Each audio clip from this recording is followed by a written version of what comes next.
Hello everyone, স্বাগত জানাচ্ছি সবাইকে নতুন আরেকটি লাইভ ক্লাসে।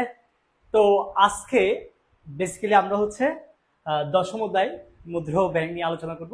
ফার্স্ট অফ অল তোমরা সবাই দ্রুত জয়েন হয়ে যাওয়া, তারপর আমরা আলোচনায় যাব।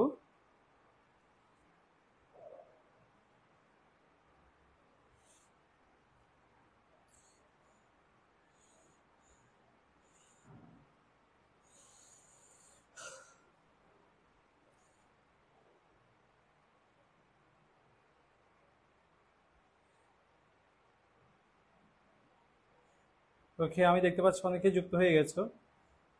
তোমরা একটু দ্রুত বন্ধু বান্ধবদেরকে অ্যাড করে নাও।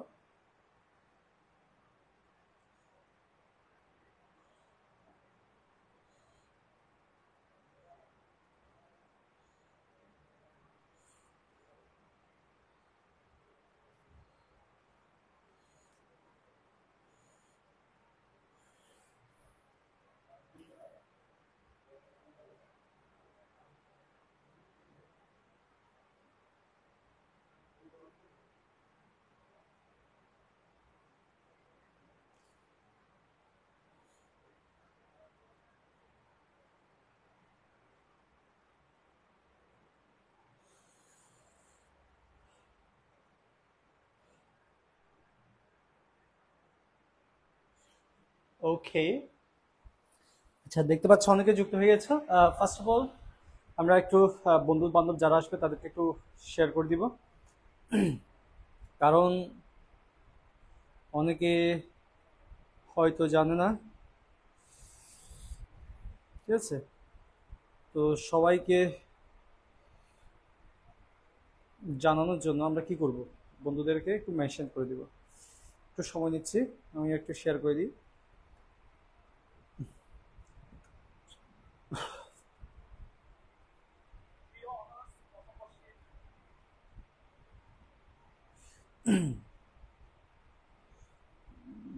কিরে, প্রশ্ন। আচ্ছা, তোমরা একটু সবাই দ্রুত কি করবা, বন্ধুদেরকে একটু মেনশন করে দাও, যারা আসার তারা যাতে চলে আসে। তারপর হচ্ছে আমরা আলোচনায় যাচ্ছি আর কি।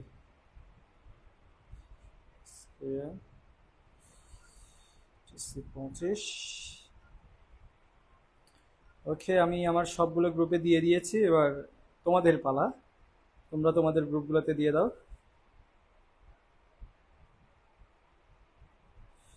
24, 24, 25। Okay, everything is done. Everything is done হয়। আচ্ছা, আমি একটু দেখবো কয়জন যুক্ত হয়ে গেছে। আমি আমার যেখানে যেখানে দেওয়ার সেখানে দিয়েছি। ইয়েস, ভালো আছি, ভালো আছি, ভালো আছি।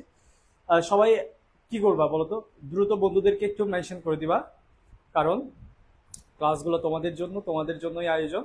সো যাতে করে সবাই ক্লাসে অ্যাটেন্ড করতে পারে। ওয়ালাইকুম আসসালাম যারা সালাম দিচ্ছ। ওয়ালাইকুম আসসালাম ভাইয়া। ওকে, চলো। আচ্ছা, যারা আসছো, কয়জন আসছো আমি দেখতে পাচ্ছি না, বাদ দাও, দেখার দরকার নেই।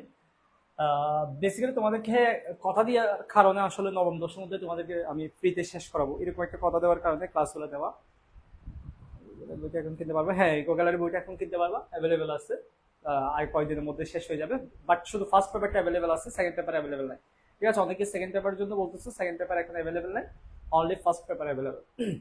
আচ্ছা, যে কথা বলছিলাম তোমাদেরকে, 9 এবং 10 যেহেতু ফ্রিতে শেষ করাবো বলছিলাম, ওই জন্য ক্লাসগুলো নেওয়া। না হয় আজকে আমি অনেক ব্যস্ত, তারপরে তোমাদের জন্য ক্লাসটা নিচ্ছি। তো সবাই রিকোয়েস্ট থাকবে বন্ধুদেরকে একটু মেনশন করে দ্রুত আমাদের ক্লাসে জয়েন করে দেওয়া। ঠিক আছে, তো কারা কারা একটু শেয়ার করেছো একটু বলো। জাস্ট একটু বলো যে কারা কারা শেয়ার করেছো, শেয়ার করেছো কিনা। সবাই শেয়ার করেছো কিনা একটু দেখি, কারা কারা শেয়ার করেছো একটু বলো দেখি। আচ্ছা, দেখেন, এই যে দশম অধ্যায় যে মুদ্রা ও ব্যাংক, এটার আজকে হচ্ছে লেকচার নাম্বার 1। এবং আজকে আমরা যে টপিকটা নিয়ে আলোচনা করবো সেটা হচ্ছে মুদ্রা। শোনো, এই মুদ্রা ও ব্যাংক অধ্যায়ের মধ্যে আমাদের দুইটা পার্ট আছে। একটা হচ্ছে মুদ্রা। ওকে, বোর্ড একটু সমস্যা করতেছে, ওয়েট জাস্ট আ মিনিট। একটু করে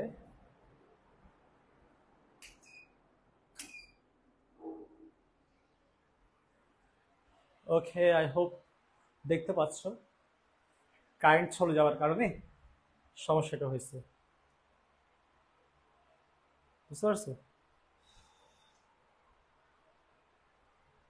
একটু করে সময় দাও, জাস্ট এটা একটু অন হোক, দেন তোমাদেরকে ইয়ে করবো। ওকে স্যার, ভালো আছি। আচ্ছা তোমরা শর্ট সিলেবাস নাকি নাকি শর্ট সিলেবাস আছে? আচ্ছা একটু বলি, এটা ক্লিয়ার করি। এটা বেসিক্যালি হচ্ছে 25 ব্যাচের জন্য, মানে শর্ট সিলেবাসের জন্য। তোমার হচ্ছে এখানে ফুল সিলেবাস নাই ইকো গ্যালারিতে। 26 ব্যাচ আই হোপ, আমাদের 27 সালের পরে যেহেতু কারিকুলাম চেঞ্জ হবে, সেহেতু 26 ব্যাচেও আই হোপ কি থাকবে, শর্ট সিলেবাসও থাকবে। সো এই জন্য মনে করি যে 26 ব্যাচের স্টুডেন্টরা চাইলে এটা কালেক্ট করতে পারো, এটা তোমাদের জন্য ভালো হবে। 26 ব্যাচ চাইলে কালেক্ট করতে পারবা। স্যার কালকে অর্থনীতি পরীক্ষা সিটি কলেজ, সমস্যা নাই। আই হোপ তোমরা যদি এতদিন আমাদের সাথে থাকো তাহলে অবভিয়াসলি তোমরা পারার কথা, অবশ্যই পরীক্ষায় পারবা। ফ্রি কন্টেন্ট অনেকগুলো দেওয়া আছে, যদি পড়া না থাকে তাহলে সেই ফ্রি কন্টেন্ট গুলো একটু দেখে আসো, তাহলে হয়ে যাবে। তো দেখো, তোমাদের যে কথাটা বলতে যাচ্ছিলাম সেটা হচ্ছে কি, যদি কেউ শর্ট সিলেবাস বিষয়গুলো পড়ে সেক্ষেত্রে তার জন্য উপযোগী। আর যদি কেউ 26 ব্যাচের স্টুডেন্ট থাকে তারাও নিতে পারবে, এটা কোনো সমস্যা নেই, নেওয়া যাবে। ঠিক আছে, নেওয়া যাবে। আমাদের ইয়াটা চলে গেছে, একটু আসুক, তারপর হচ্ছে আমরা জিনিসটা শেয়ার শুরু করব। ঠিক আছে, যারা যারা এখন আসলে তাদেরকে আবার নিয়ে আসো, আবার বলতেছি যারা যারা আসলে তাদেরকে নিয়ে আসো, কারণ এটা ওপেন হওয়া পর্যন্ত তোমাদের সাথে ইয়ে করতে যাচ্ছি। ওকে, কোথায় এটা?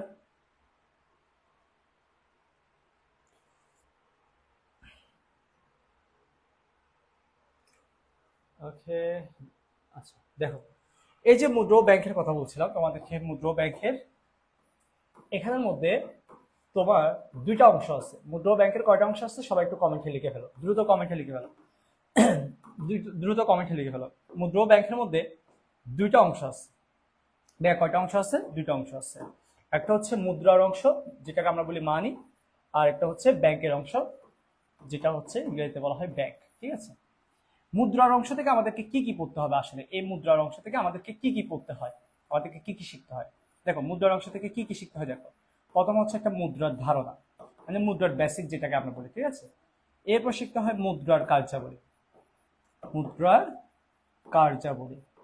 এরপর শিখতে হয় মুদ্রার ধরন, কয় ধরনের মুদ্রা হইতে পারে। ঠিক আছে, এবং আমানত, মুদ্রার ধরন এবং আমানত। এরপর শিখতে হয় মুদ্রার মূল্য। এরপর শিখতে হয় মুদ্রার চাহিদা ও যোগান। এরপর শিখতে হয় অর্থের না বলি, সবগুলো যেহেতু মুদ্রা লিখছি, মুদ্রার পরিমাণ তথ্য। তাহলে আমাদের দেখো এখানে যে বিষয়গুলো বললাম, যে মুদ্রার অংশ থেকে আমাদেরকে কি কি পড়তে হবে, কয়টা বিষয় বললাম? একটা, দুইটা, তিনটা, চারটা, পাঁচটা, ছয়টা। এই 6টা টপিক আমাদেরকে ক্লিয়ার রাখতে হবে। তাহলে এই 6টা টপিক যে ক্লিয়ার রাখবে সে হচ্ছে মুদ্রাতে 100% ক্লিয়ার করে দিতে পারবে। তাহলে 100% ক্লিয়ার করার জন্য স্যার আমাদেরকে কয়টা টপিক পড়তে হবে? 6টা টপিক পড়তে হবে। একটু সবাই কমেন্টে লিখো তো। মুদ্রা ও ব্যাংকের যে মুদ্রার পার্ট, এই পার্টটা আমাদেরকে 100% ক্লিয়ার করার জন্য কয়টা টপিক ক্লিয়ার করতে হবে? 6টা টপিক ক্লিয়ার করতে হবে। তো সবাই একটু কমেন্টে লিখো যে কয়টা টপিক শেয়ার করতে শিখতে হবে? 6টা টপিক। আর ব্যাংকের যে অংশটা আছে, এই ব্যাংকের অংশ থেকে কি কি পড়তে হবে দেখো। একটা হচ্ছে ব্যাংকের বেসিক, অর্থাৎ ব্যাংকের বেসিক বলতে এখানে ব্যাংকের ধারণাকে বোঝাচ্ছি, মানে ব্যাংক কোথায় থেকে আসছে, কিভাবে আসছে না আসছে সেটা। তারপর হচ্ছে ব্যাংকের ধরন, ব্যাংকের প্রকারভেদ বলা যেতে পারে। ঠিক আছে, প্রকারভেদ বলা যেতে পারে। তো ব্যাংকের প্রকারভেদ যখন পড়বা তখন ওখানে দেখবা যে একটা হচ্ছে কেন্দ্রীয় ব্যাংক, একটা কেন্দ্রীয় ব্যাংক পাওয়া, আর একটা হচ্ছে বাণিজ্যিক ব্যাংক পাওয়া। কেন্দ্রীয় ব্যাংক এবং বাণিজ্যিক ব্যাংক, এই দুইটা যে ব্যাংক আছে, কেন্দ্রীয় ব্যাংক এবং তোমার যে বাণিজ্যিক ব্যাংক আছে, এই বাণিজ্যিক ব্যাংক, এই দুইটার একসাথে, হ্যাঁ, এই দুইটার কার্যাবলী, এবং একজন হচ্ছে ঋণ সৃষ্টি করে, আরটা হচ্ছে ঋণ নিয়ন্ত্রণ করে। মানে এই ঋণ সৃষ্টি এবং ঋণ নিয়ন্ত্রণ কিভাবে করে সেটা শিখতে হবে। তাহলে শোনো, এই যে বাণিজ্যিক ব্যাংক এবং কেন্দ্রীয় ব্যাংক যে দুইটা ব্যাংক আছে, বাণিজ্যিক ব্যাংক এবং কেন্দ্রীয় ব্যাংক যে দুইটা ব্যাংক আছে, এই দুইটা ব্যাংকের কার্যাবলী শিখতে হবে, ঋণ সৃষ্টির প্রক্রিয়া শিখতে হবে, ঋণ নিয়ন্ত্রণের প্রক্রিয়া শিখতে হবে। এরপর আরেকটা টপিক আছে, সেটা হচ্ছে অনলাইন ব্যাংকিং, অনলাইন ও মোবাইল ব্যাংকিং, অনলাইন ও মোবাইল মোবাইল ব্যাংকিং। ঠিক আছে, এইগুলো হচ্ছে আমাদের টপিক। তাহলে কয়টা টপিক হচ্ছে এখানে? এখানে কয়টা টপিক হচ্ছে? ব্যাংকের ধারণা একটা, দুইটা, তিনটা, এরা হচ্ছে দুজন একসাথে, মনে রাখবে এরা দুজন একসাথে, এটা এই দুজন একসাথে তিনটার মধ্যে যাবে, আর এটা হচ্ছে চারটা। তার মানে চারটা টপিক আছে এখানে। এখানে হচ্ছে আমাদের চারটা টপিক আছে, এই চারটা টপিক ক্লিয়ার করতে হবে। এই চারটা টপিক ক্লিয়ার করলে এটা 100%। তাহলে দুই সাইড যদি 100% ক্লিয়ার হয়ে যায়, এটার 6টা টপিক আর এটার 4টা টপিক, টোটাল হচ্ছে 10টা টপিক যদি আমরা ক্লিয়ার করতে পারি, এই 10টা টপিক যদি আমরা ক্লিয়ার করতে পারি, আমাদের চ্যাপ্টার 10 100%, চ্যাপ্টার 10 কি হয়ে যাবে? 100% ক্লিয়ার হয়ে যাবে। তাহলে চ্যাপ্টার 10 এ 100% ক্লিয়ার করার জন্য কয়টা টপিক পড়তে হয় স্যার? 10টা টপিক পড়তে হয়। কয়টা টপিক পড়তে হয়? 10টা টপিক পড়তে হয়। ঠিক আছে, তাহলে এখন এই 10টা টপিক আমরা ভালো মতো পড়ে নিব। এখানের মধ্যে মুদ্রার যে টপিক, এই টপিকগুলো নিয়ে আমরা আলোচনা করব। স্যার কারেন্ট নাই, ওই জন্য বন্ধ করে দিচ্ছি, ওটা দিলে বন্ধ হয়ে যাবে। ও আমি দেখতে পাচ্ছি অনেকেই যুক্ত হয়ে গেছে। তাহলে সবাই একটু কমেন্টে লিখো যে আমাদের এই অধ্যায়ের উপর হচ্ছে কয়টা টপিক শিখতে হবে? 10টা টপিক শিখতে হবে, 1 নম্বর বিষয়। 2 নম্বর বিষয় হচ্ছে আমরা 10টা টপিকটা একদিনে পড়ে ফেলতেছি না, আমরা আজকে হচ্ছে কোন টপিক নিয়ে আলোচনা করবো সেটা সবাই একটু কমেন্টে লিখো। আজকে আমরা যে টপিকটা নিয়ে আলোচনা করবো সেটা কি? সেটা হচ্ছে মুদ্রা। তাহলে সবাই একটু কমেন্টে লিখে ফেলেন মুদ্রা মানে হচ্ছে মানি। ঠিক আছে, সবাই একটু কমেন্টে লিখেন আজকে আমরা কি টপিক নিয়ে আলোচনা করতে যাচ্ছি, মুদ্রা বা মানি। সবাই একটু দ্রুত কমেন্টে লিখেন। আমি দেখতে পাচ্ছি 40, 46, ও বাবা 50-এর কাছাকাছি নিয়ে গেছে। Thank you. আর একটু সবাই শেয়ার করবে। ওখানে কয়জন দেখাচ্ছে? বাবা, ঠিক আছে, থ্যাংক ইউ, অনেক ধন্যবাদ। আর একটু সবাই এঙ্গেজ করে ফেলো, বন্ধুদেরকে নিয়ে আসো। আজকে আমরা একদম ফাটাফাটি 100-100 ক্লাস করবো। তো সবাই রেডি কিনা বলো? সবাই একটু জাস্ট একটা রেডি লিখবো। সবাই যদি আমরা এই টপিকটা পড়ার জন্য একটা সবাই একটু রেডি লিখবো। Guys, are you ready to start our class? Okay, সবাই রেডি কিনা একটু দ্রুত বলো। ওকে, মুদ্রা, আচ্ছা সবাই একটু রেডি কিনা বলো, জাস্ট রেডি। ওকে, চলো। দেখেন, আমি কিন্তু বারবার বলেছি আমাদের পড়ালেখাটা হচ্ছে গোছানো পড়ালেখা, আন্দাজে পড়ালেখা না ভাই। ঠিক আছে, অনেকে পড়ায় কিন্তু সিলেবাসে কি আছে, সিলেবাস থেকে কি পড়তে হবে, কোনগুলো পরীক্ষা আসে, কোনগুলো আসে না, সেগুলো কিছুই জানে না, মানে আন্দাজে পড়তে লাগে। তোমাদের কথা বলছে, হ্যাঁ, স্যারেরা সবকিছু জানে কি পড়াইতে হবে না পড়াইতে হবে, কিন্তু অনেক স্যারে দরদ দিয়ে পড়ায় না, অনেক স্যার দরদ দিয়ে পড়ায়, এটা হচ্ছে পার্থক্য, আর কিছু না। সব স্যারে ভালো পড়ায়। তো এখানের মধ্যে বিষয়টা হচ্ছে আমাদেরকে মেন্টালি সেট করতে হবে আসলে কি পড়তে হবে। একটা জিনিস কি জানো, প্রথম সেট করতে হয় কি পড়তে হবে। দেখো, আমি তোমাদেরকে ভালো হবার সিস্টেম দেখাচ্ছি। প্রথমে জানতে হবে কি পড়তে হবে, তোমাকে এটা ঠিক করতে হবে। 2 নম্বর বিষয় হচ্ছে কি পড়তে হবে এবং কিভাবে পড়তে হবে। 3 নম্বর বিষয় হচ্ছে কার কাছ থেকে পড়তে হবে, কার কাছ থেকে পড়তে হবে, কার কাছে পড়বা। এগুলোকে বলা হয় এইচএসসি ইকোনমিক্স এর মৌলিক সমস্যা, এইচএসসি অর্থনীতির মৌলিক সমস্যা। আচ্ছা, এখানে আমি হাসার একটা কারণ আছে। তোমরা অর্থনীতির মৌলিক সমস্যা পড়ছো, অর্থনীতির মৌলিক সমস্যা, ওখানের মধ্যে 3টা সমস্যার কথা বলা হয়, কি উৎপাদন করা হবে, কিভাবে উৎপাদন করা হবে, কার জন্য উৎপাদন করা হবে। তো এখানে মিলে গেছে। তো এইটা হচ্ছে এইচএসসি অর্থনীতির মৌলিক সমস্যা। বারবার বলতেছি, আজকে থেকে মনে রাখবা, আজকে থেকে জীবনে যতদিন অর্থনীতি পড়বা ততদিন এগুলো হচ্ছে তোমার মাথার মধ্যে থাকতে হবে। এই সমস্যাগুলো কি পড়বা, আসলে তোমার কি পড়তে হবে, কিভাবে পড়তে হবে। মানে দেখো, কেউ যদি মুদ্রার ধারণার পর হঠাৎ করে মুদ্রার মূল্যে চলে আসে, কেউ যদি মুদ্রার মূল্য না পড়ে মুদ্রার পরিমাণ তথ্যে চলে আসে, সে কিন্তু বুঝবে না, সে কিন্তু সিস্টেম বুঝবে না। তো এখন কথা হচ্ছে, এখন ভাইয়া প্লিজ দেখো না, তুমি যদি প্রথমে এটা না পড়ে এটা পড়তে আসো, এটা না পড়ে এটা পড়তে আসো, তাহলে তোমার পড়ার গতিটা সুন্দর হবে না। মানে পড়া ঠিক হবে, পড়া হয়ে যাবে, বাট গোছানো পড়ালেখা হবে না। তাহলে কি পড়তে হবে, কিভাবে পড়তে হবে এবং কার কাছ থেকে পড়তে হবে।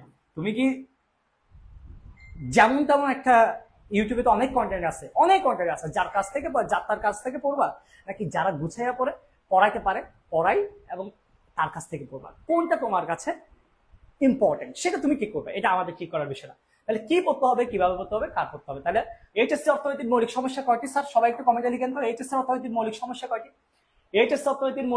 কয়টি? অবভিয়াসলি তিনটি। এইচএসসি অর্থনীতির মৌলিক সমস্যা হচ্ছে কয়টি স্যার? তিনটি। আচ্ছা, কয়টা ক্লাস থাকবে? তিনটা ক্লাস। তিনটা তিনটা ক্লাস হয়ে যাবে।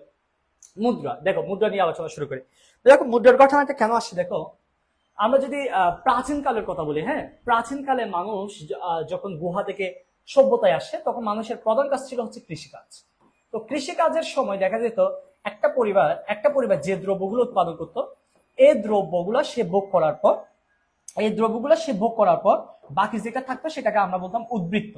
এই উদ্বৃত্ত অংশ সে আরেকটা পরিবারের সাথে সে কি করতো?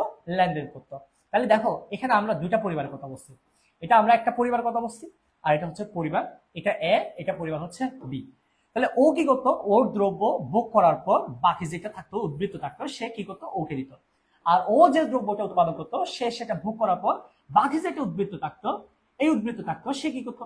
যেহেতু ওর থেকে সে নিছে আর ওটা সে ওকে দিত। এই জিনিসটা যে দ্রব্যের দেওয়া নেওয়া, বলো কি বলছে বলতো? দ্রব্যের দেয়া নেয়া, এই দ্রব্যের দেওয়া নেওয়াটাকে বলা হতো বাটার সিস্টেম। বলো কি সিস্টেম? বাটার সিস্টেম বা দ্রব্য বিনিময়।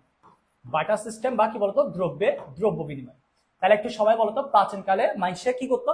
প্রাচীনকালে দ্রব্যের দেওয়া নেওয়া করতো। এই দ্রব্যের দেওয়া নেওয়াটাকে কি বলে? একটু সবাই কমেন্টে লিখতো। এই দ্রব্যের দেওয়া নেওয়াটাকে কি বলে? দ্রব্যের দেওয়া নেওয়াটাকে বলা হতো বাটার সিস্টেম। তাহলে আমি আবার বলতেছি, প্রাচীনকালে একটা পরিবার যে দ্রব্য বা সেবা উৎপাদন করতো সেটা ভোগ করার পর যে উদ্বৃত্ত অংশ থাকতো, মনে করো আমি 5 কেজি চাল তৈরি করছি, ওখান থেকে আমি 3 কেজি খাইছি। 3 কেজি খাওয়ার পর 3 কেজি চাল খেয়ে ফেলছি, ভোগ করে ফেলছি, আর 2 কেজি রয়ে গেছে না? এই 2 কেজিকে আমি ফেলাই দিব না, আমি 2 কেজি ওকে দিব। চাল দিছে, হ্যাঁ। ও কি করলো? ও মনে করো যে 8 কেজি হচ্ছে আলু তৈরি করছে। ও 8 কেজি কি তৈরি করলো? আলু তৈরি করলো। সেখান থেকে সে 5 কেজি আলু খাইলো। কয় কেজি আলু খাইলো? 5 কেজি আলু খাইলো। তাহলে এই 5 কেজি আলু খাওয়ার পর সে 3 কেজি আলু তার কাছে রয়ে গেছে, বেঁচে গেছে, উদ্বৃত্ত রয়ে গেছে। এটা সে কি করতো? সে আমাকে দিত। কেন দিত? সে আমার থেকে চাল নিছে। দেখো আমি ওকে কি দিছি? আমি ওকে চাল দিছি। আর ও আমাকে কি দিছে? ও আমাকে আলু দিছে। তাহলে এই যে দ্রব্যের দেওয়া নেওয়া, এটাকে বলা হয়তো বাটার সিস্টেম বা দ্রব্যের বিনিময়। বাটার সিস্টেম বা কি? দ্রব্যের বিনিময়। এখন এই দ্রব্যের বিনিময়ের ক্ষেত্রে দেখো তুমি চিন্তা করো যে মনে করো যে চাল এবং আলু কাছাকাছি দ্রব্য, ঠিক আছে, হ্যাঁ, কিন্তু আমি একজনকে চাল দিলাম, সে আমাকে মাংস দিল। বলো এটা কি সুষ্ঠু বিনিময় হচ্ছে? এটা কি সুষ্ঠু বিনিময় হচ্ছে? দেখি সবাই একটু বলতো, এটা কি সুষ্ঠু বিনিময় হচ্ছে? আমি একজনকে চাল দিলাম, সে আমাকে মাংস দিল, বা ও কি খুশি হবে? বা আমি তো খুশি হবো, আমি চাল দিচ্ছি, মাংস পাচ্ছি, ও কি খুশি হবে? এটা কি সুষ্ঠু বিনিময় হচ্ছে? অবভিয়াসলি তোমাদের উত্তর হবে সুষ্ঠু বিনিময় হচ্ছে না। এই সমস্যা দূর করার পর দেখা যাচ্ছে যে এই সমস্যা একটা মানে সমস্যা হয়ে যাচ্ছে, কেউ চাল দিচ্ছে, কেউ মাংস দিচ্ছে, এটা একটা সমস্যা না, মিলতেছে না, একটা দ্রব্যের সাথে একটা দ্রব্যের বিনিময়টা মিলতেছে না। আমি তোমাদের বাংলা ভাষা বুঝাচ্ছি, হ্যাঁ, এগুলা আরো যদি বইয়ের ভাষা বলতে গেলে তাহলে একটু কঠিন হয়ে যায়, হ্যাঁ, এই জন্য একদম নর্মাল ভাষা গল্প আকারে বলতেছি। তো কি হয়েছে? এই জিনিসটা দূর করার জন্য বাটার সিস্টেমটা বাদ দেওয়া হয়েছে এক সময়। বাটার সিস্টেম বাদ দেওয়ার পর এক সময় আসলো যে আমাদের সভ্যতা, এই সভ্যতার মধ্যে কড়ি পাথরের যুগ আসছে। কড়ি পাথরের যুগ। তো কড়ি পাথরের যুগ আসার পর কড়ি পাথর গুলো তো তখন অ্যাভেলেবেল ছিল না, এগুলো দুর্লভ বস্তু ছিল, এগুলো তখন মানুষের কাছে যার কড়ি পাথর বেশি ছিল সে অনেক বড় লোক। এখন এগুলো তোমরা সমুদ্রে বেড়াতে গেলে বন্ধু বান্ধব নিয়ে ওখানেই খুঁজে পাও, হ্যাঁ, বন্ধু বান্ধবের জন্য নিয়ে আসো। তখন এগুলা কিন্তু খুব কষ্ট ছিল, দুর্লভ বস্তু ছিল। আর ওই কড়ি পাথর আর সমুদ্রের শামুকের মধ্যে আকাশ পাতাল তফাৎ আছে। তখন এর কড়ি পাথর গুলো অনেক ভারী ছিল, অনেক চাকচিক্য ছিল, অনেক পার্থক্য আছে, হ্যাঁ। তো কড়ি পাথরের একটা ব্যবস্থা আসছে। দেখো প্রথমে ছিল দ্রব্য বিনিময়, দ্রব্য দিয়ে দ্রব্য নেওয়া। এরপর হচ্ছে কড়ি পাথরের ব্যবস্থা। এরপর স্বর্ণ যুগ আসছে। স্বর্ণ যুগ মানে স্বর্ণ মুদ্রার প্রচলন আসছে। এই স্বর্ণের মুদ্রার প্রচলন একসময় অনেক ভালো, রাজা বাদশাদের সময় অনেক ভালো চলতো। তো রাজা বাদশাদের আমল যাওয়ার পর মানুষ এই যে বিনিময় কাজ করার জন্য এমন একটা জিনিসের সম্মুখীন হতে যাচ্ছিল যেটা দিয়ে তারা সুষ্ঠু বিনিময় করতে পারবে। শোনো, দ্রব্য বিনিময় যুগ শেষ, কড়ি পাথরের যুগও শেষ, মুদ্রার যুগ, স্বর্ণ মুদ্রার যুগও শেষ, রাজা বাদশাদের যুগও শেষ। এখন মানুষের বিনিময় করার জন্য কি করা দরকার? বিনিময় করার জন্য একটা সুষ্ঠু বিনিময়ের জন্য একটা মাধ্যম দরকার। ওই মাধ্যমের জন্য তারা আসলো কোথায়? এই ধাতব বস্তু এবং কাগজে নোটে। তাহলে তারা কোথায় আসে? তারা হচ্ছে ধাতব বস্তু এবং কাগজে মুদ্রায় আসে। তাহলে কাগজে মুদ্রা বা ধাতব বস্তু এগুলো হচ্ছে কোন যুগের? এগুলো হচ্ছে আমাদের আধুনিক যুগের। তো এই ধাতব মুদ্রা বা কাগজে মুদ্রা এগুলো হচ্ছে ধাতব বস্তু বা কাগজে মুদ্রা, এগুলো হচ্ছে তোমার মুদ্রা। এই যে কাগজে মুদ্রা বলছে, আসলে কাগজে মুদ্রা না বলে নোট বলা উচিত ছিল, আমি মুদ্রা বলে ফেলছি, কাগজে মুদ্রা না বলে কাগজে নোট বলি। এই কাগজি নোট এগুলাই হচ্ছে আমাদের বর্তমান সময়ে মুদ্রা। তাহলে এখন পরীক্ষা যদি আসে স্যার মুদ্রা কি জিনিস, পরীক্ষা যদি আসে স্যার হোয়াট ইজ মানি বা মুদ্রা কাকে বলে, তাহলে 3টা লাইন মুখস্থ করো, 3টা লাইন মুখস্থ করো। যেসব বস্তু বিনিময়ের মাধ্যম, বিনিময়ের মাধ্যম, তাহলে সবাই একটু মুখস্থ করো তো, কয়টা লাইন মুখস্থ করতে হবে বলছি 3টা। যেসব বস্তু বিনিময়ের মাধ্যম, সঞ্চয়ের বাহক, সঞ্চয়ের বাহক, মূল্যের পরিমাপক, মূল্যের পরিমাপক। তাহলে একটু সবাই কমেন্টে লিখো তো কয়টা জিনিস জাস্ট মুখস্থ লিখো। কয়টা কথা ভাইয়া? 3টা কথা মাথায় রাখবো। কয়টা কথা স্যার? 3টা কথা মাথায় রাখবো। স্যার একটু সবাই কমেন্টে লিখেন কয়টা কথা মাথায় রাখবো? 3টা কথা। তাহলে যেসব বস্তু বিনিময়ের মাধ্যম, সঞ্চয়ের বাহক, মূল্যের পরিমাপক হিসেবে কাজ করে, মূল্যের পরিমাপক হিসেবে কাজ করে, তাকে মুদ্রা বা অর্থ বলে, মুদ্রা বা অর্থ বলে। তাহলে অর্থ কাকে বলে বললো এটা আনসার, মুদ্রা কাকে বলে সেটা আনসার। তাহলে সবাই বুঝতে পারছি কিনা? সবাই একটু বুঝতে পারছি কিনা? যেসব বস্তু বিনিময়ের মাধ্যম, সঞ্চয়ের বাহক, মূল্যের পরিমাপক হিসেবে কাজ করে, যেসব বস্তু বিনিময়ের মাধ্যম, সঞ্চয়ের বাহক, মূল্যের পরিমাপক হিসেবে কাজ করে তাকে মুদ্রা বলে। দেখি সবাই বুঝতে পারছে কিনা একটু কমেন্টে লিখুন। তাহলে এই 3টা কথা মুখস্থ রাখতে পারবো কিনা? এই 3টা কথা মুখস্থ রাখতে পারবো কিনা সবাই একটু বলো তো। এই 3টা কথা কি মুখস্থ রাখতে পারবো? দেখো এটা আমি প্রথম যেদিন ক্লাস করে, প্রথম পত্রের প্রথম যেদিন ক্লাস আসে পোলা ভাই ওদিনে শিখে ফেলাই যে মুদ্রা কাকে বলে। তো এটা নতুন করে আসলে শিখাতে হয় না। তাহলে যেসব বস্তু বিনিময়ের মাধ্যম, সঞ্চয়ের বাহক, মূল্যের পরিমাপক হিসেবে কাজ করে তাকে কি বলে স্যার? অর্থ বলে। তো দেখো এখানে আমি কি কি পড়তে হবে বলছি, আমি আবার একটু বলতেছি। দেখো কোথায়, এই যে বলছি মুদ্রার ধারণা, এখানে মুদ্রার ধারণার মধ্যে আসলে কি কি পড়তে হয় শোনো। এই যে মুদ্রার ধারণা বললাম, এখানে মুদ্রার ধারণার মধ্যে কি কি পড়তে হয়। একটা হচ্ছে মুদ্রা কি, মুদ্রা নিয়ে বিভিন্ন মানুষ কি দেয়? মতামত দেয়, ঠিক আছে? তাহলে বিভিন্ন মতামত, এই দুইটা জিনিস মুখস্থ রাখতে হবে। দেখো তো প্রথমে কি শিখতে হবে? মুদ্রা কি মানে মুদ্রা কাকে বলে সেটা শিখতে হবে। তারপর কি শিখতে হবে? বিভিন্ন মানুষ যে মতামত দেয়, মানে মুদ্রা নিয়ে বিভিন্ন মানুষ যে মতামত দেয় সে মতামতটা শিখতে হবে। তাহলে প্রথমে বলছি মুদ্রা কাকে বলে? যেসব বস্তু বিনিময়ের মাধ্যম, সঞ্চয়ের বাহক, মূল্যের পরিমাপক হিসেবে কাজ করে তাকে হচ্ছে মুদ্রা বলে। এখন সব থেকে ইম্পর্টেন্ট যে জিনিসটা সেটা হচ্ছে এই জিনিসটার মতো মিল আছে এরকম একজন অর্থনীতিবিদের, এই জিনিসটার সাথে মিল আছে এরকম একটা অর্থনীতিবিদের সংজ্ঞার সাথে মিলে যায়, তার নাম হচ্ছে ক্রাউথার। বলতো তার নাম কি বলতো? ক্রাউথার। ক্রাউথারের একটা বই ছিল অ্যান আউটলাইন অফ মানি। কি বলছে বলতে? An outline of money. এই বইয়ের মধ্যে, এখানে লিখবো না, উপরে করে লিখি। তার একটা কি ছিল বলতো? তার একটা ছিল গ্রন্থ। গ্রন্থটার নাম কি? An outline of money. An outline of money. এই গ্রন্থের মধ্যে ক্রাউথার একটা সংজ্ঞা দিচ্ছিল যে সংজ্ঞাটার সাথে এটা মিলে যায়, যে সংজ্ঞাটার সাথে এটা প্রায় কাছাকাছি মিলে যায়। এই জন্য আমরা নতুন করে মুখস্থ করবো না, এটা মুখস্থ করলে মনে রাখবো এটা হচ্ছে ক্রাউথার সংজ্ঞার সাথে মিলে যায়। এরপর যার কথাটা মনে রাখবো মোস্ট ইম্পর্টেন্ট, সে হচ্ছে ওয়াকার। বলতো সে কে? ওয়াকার। ভাইয়া ওয়াকারের কথাটা কিন্তু মোস্ট ইম্পর্টেন্ট এবং এটা সব থেকে বেশি আসে। এই ওয়াকারের কথাটা বেশি আসে। ওয়াকার কি বলছে জানো? অর্থ যা করে তাই অর্থ। Money is what money does. Money is what money does. আচ্ছা, এটার মানে কি স্যার? স্যার আমি এটা মানে বুঝি না, এটার মানে একটু বুঝে দেন তো। অনেকে তো পড়াইছে, অনেকে পড়ে, কিন্তু এটার মানে বুঝে না। এটার মানে কি জানো? এটার মানে কি জানো? তুমি মনে করো তোমার একটা বইয়ের ভাঁজে, তোমার একটা কোথায় বইয়ের ভাঁজে একটা 100 টাকা রেখে দিচ্ছ, ঠিক আছে? বা একটা মাটির ব্যাংকে, তোমার একটা মাটির ব্যাংক আছে, এই মাটির ব্যাংকের মধ্যে তুমি একটা 50 টাকা নোট রেখে দিচ্ছ, ঠিক আছে? 50 টাকার নোট রেখে দিচ্ছ বা 100 টাকার নোট রেখে দিচ্ছ। তো ওয়াকার বলতে যাচ্ছে কি জানো? ওয়াকার বলতে যাচ্ছে এটাকে মুদ্রা বলা যাবে না, এটাকেও মুদ্রা বলা যাবে না। কেন? কারণ এগুলা কোনো কাজে আসতেছে না। মানে এটা তুমি একটা নির্দিষ্ট সময় ধরে, মনে করো 1 বছর 2 বছর বা 1 মাস 2 মাসের জন্য তুমি একটা জায়গায় শুধু ওটাকে রেখে দিচ্ছ, এটা দিয়ে কোনো কাজ আসতেছে না, তার মানে এটাকে মুদ্রা বলা যাবে না। মুদ্রা কোনটা? যেটা লেনদেন করে, মানে অর্থ যা করে তাই অর্থ। মানে অর্থ যদি কাজ করতে পারে, অর্থ দিয়ে যদি কাজ করা যায় তখন সেটা অর্থ। তার মানে এই 100 টাকাকে এই ওয়াকার মুদ্রা হিসেবে দাবি করতেছে না, বলে যে এটা মুদ্রা না। কেন মুদ্রা না? কারণ এটা কোনো কিছু করতে পারতেছে না। যেটা অর্থ বানাইতে পারে, যেটা কোনো কাজ করতে পারে, সেটাই হচ্ছে অর্থ। তাহলে মাথার মধ্যে রাখো, বইয়ের বাজে 100 টাকা রেখে দিচ্ছ, মাটির ব্যাংকে 100 টাকা রেখে দিচ্ছ, এটা দেশের অর্থনীতির জন্য অর্থ হিসেবে বিবেচনা করা হবে না। তোমার কাছে একটা টাকা হইতে পারে, বাট তুমি মনে করিও না তোমার বইয়ের বাচ্চা 500 টাকা একটা আছে, ওটা স্যারে বলছে একটা টাকা না, সিরিয়াল হচ্ছে, এরকম করা যাবে না, এটা ভুল হবে। তোমার কাছে এটা অর্থ, বাট একটা দেশের অর্থনীতিতে সেটা টাকা হিসেবে বিবেচনা করা হচ্ছে না। কেন? ওই টাকা দিয়ে কিছু করা যাচ্ছে না। তাহলে টাকা কোনটা? যেটা দিয়ে অর্থ বানানো যায়, অর্থ তৈরি করা যায়, আরো অর্থ বৃদ্ধি করা যায়, সেটাই হচ্ছে অর্থ। মানে তোমার কাছে ওই 100 টাকাটা যদি তুমি এখানে বইয়ের বাঁচে না রেখে এই 100 টাকা দিয়ে যদি তুমি একটা ব্যবসা করো বা কোনো একটা কাজে লাগাও, এই 100 টাকাটা তখনই অর্থ, যখন সেটা কাজ করবে। যখন সেটা কি করবে বলতো? কাজ করবে। তাহলে আমরা কি বুঝলাম? এখানে? আমরা এখানে প্রথমে বুঝলাম যে মুদ্রা কাকে বলে। দেখো, আমরা প্রথমে বুঝলাম হচ্ছে মুদ্রা কাকে বলে। মুদ্রা কাকে বলে? যেসব বস্তু বিনিময়ের মাধ্যমে সবচেয়ে বাহক মূল্যের পরিমাপ হিসেবে কাজ করে তাকে মুদ্রা বলে। এবং ক্রাউদার কি বলছে? আমরা উপরে যেটা শিখছি সেটাই ক্রাউদার বলছে। এবং ওয়াকার কি বলছে? ওয়াকার কি বলেছেন? তাহলে এই তিনটা জিনিস মুখস্থ হয়েছে কিনা বলতো?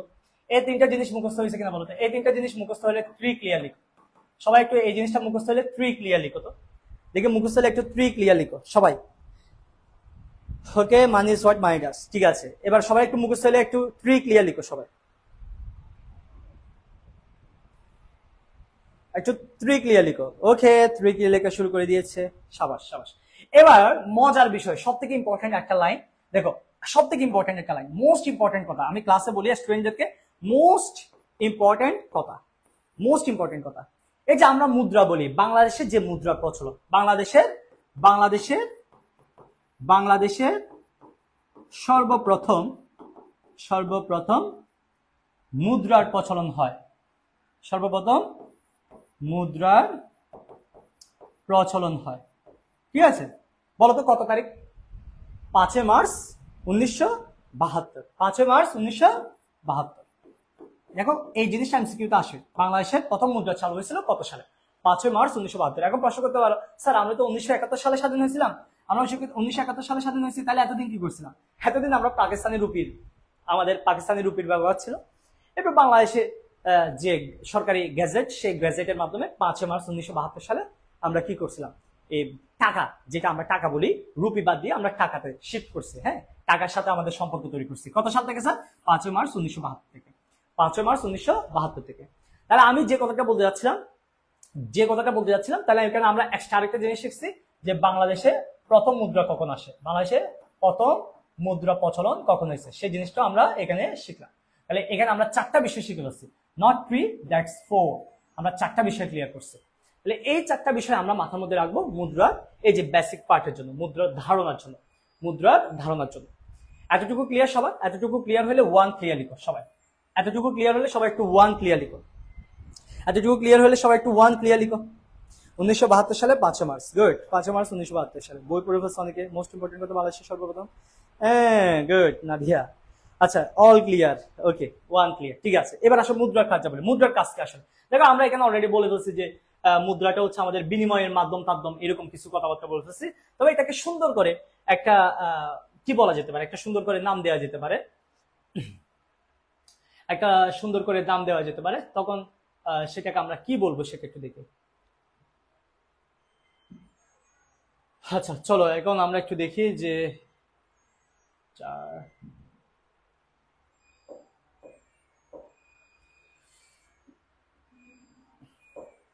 আচ্ছা দেখেন, এবার আমরা একটু এখানে তাকাই যে মুদ্রার কার্যাবলী। শোনো, একটা পরীক্ষা আসে, ফাংশন অফ মানি, মুদ্রার কার্যাবলী। এই মুদ্রার কার্যাবলীকে 3 ভাগে ভাগ করছে। বলো, মুদ্রার কাজ কয়টা? মুদ্রার প্রধান কাজ হচ্ছে 3টা। সবাই একটু কমেন্টে লিখো, মুদ্রার কাজ কয়টা স্যার? মুদ্রার কাজ হচ্ছে 3টা। সবাই একটু কমেন্টে লিখো, দ্রুত লিখো। মুদ্রার কাজ কয়টা? মুদ্রার কাজ হচ্ছে